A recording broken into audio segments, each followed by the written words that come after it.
pergerakan loss ratio dari asuransi kesehatan itu memang meningkat.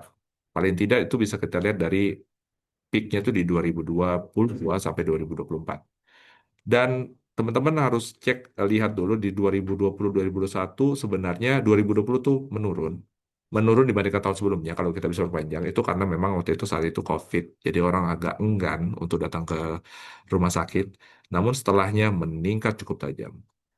Itu terjadi tidak hanya di individu tapi juga di grup sebenarnya. Dan di tahun 2025 banyak sekali yang kami lakukan untuk memanage portfolio ini karena portofolio cukup besar di buku kami Bapak Ibu ada sekitar 50% jika dikombine.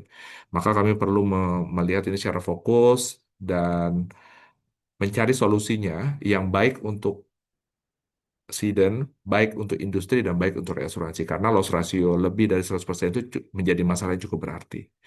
Dan teman-teman bisa lihat, kalau kita lihat tren inflasi medisnya dari tahun 2019 sampai 2026, tadi sempat disinggung juga nih sama Pak Delil, bahwa Indonesia itu over dibandingkan di Asia ataupun di global.